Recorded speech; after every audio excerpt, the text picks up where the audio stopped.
څوک چې حدیث نه مني دا سوچه کافر دی. چې زما نبی کومه پیشنګوئی کړې نن مخامخ ما تخکاری هغه لګیا دی نقد ښکاري که نعوذ بالله دا حدیث د نبی نه وي دا د بل چا خبرې وي نن به دا خبرې نه رښتیا کېدلې. دا چې یو خبره رښتیا کېږي دا د الله د نبی خبرې دي دا د اسمان نه ورته وحی شوې وه. څوک چې د دې نه منکر دی دا د قرآن نه منکر دی دا د نبی د رسالت نه منکر دی دا سوچه کافر دی. د په کفر کې شک نشته دی د منکر حدیث او د پرویزي په کفر کې دې کې به شک نه کې. یاد ساته ګوره د الله نبی صلی الله علیه وسلم دا فرمایلو چې تملک العرب والعجم. عرب یې مونیول د الله نبی په ژوند کې عرب فتح شو، عجم یې مونیول صحابه کرام رضی الله عنهم د عجمو ملکونه فتح شو. عمر فاروق رضی الله عنه په دور خلافت کې د روم او د فارس ښکرې ماتې شولې. دا پیشنګوئی د الله نبی په هغه وخت کې کړې وه چې د لوږې د لاسه په خېټه کاڼي تړلي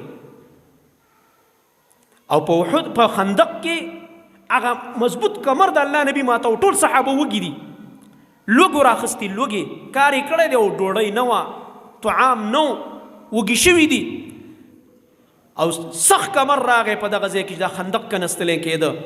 نو چې کوم ځای کې به سخت کار و د الله نبي ته به صحابه ویل د الله نبي راشئ تاسو ځکه نبي صلی الله علیه وسلم ته الله رب العالمین د دنیا په لحاظ هم د بدن کې یو طاقت او قوت اچولی او د رسول الله صلی الله علیه وسلم معجزې به په داسې وخت کې راښکاره کېدلې. نبي صلی الله علیه وسلم هغه کمر له ګزار وکړو صحابو یې داسې سپرغۍ ته اوچتې کړلې چې ګزار یې ورکړه او ویې فرمایل چې د روم خزانې الله ماله راکړلې. دا ورته الله په وحي وښودلې داسې خبرې نه کولې چې باید سړی بس لګیا تشه خوله باد خوځوي باد دا وحي خوځوله دا خوله دا د نبي صلی الله علیه وسلم جبه او دا په وحي خوځېدله. وما ينطق عن الهوا ان هو الا وحي يوحى.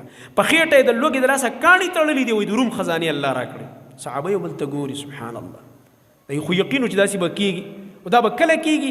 تاریخ یې ونه ښودو نبي علیه السلام خو وشوې که نه د عمر فاروق زمانه کې وشو د هغه امت له الله ورکړه.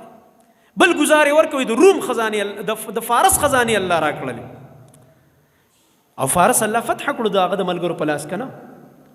د عمر فاروق رضی الله عنه په دور کې چې کوم فتوحات شروع شو ورپسې تله بیا د عثمان رضی الله عنه په دور کې تر دې افغانستان کابل پورې صحابه راورسېده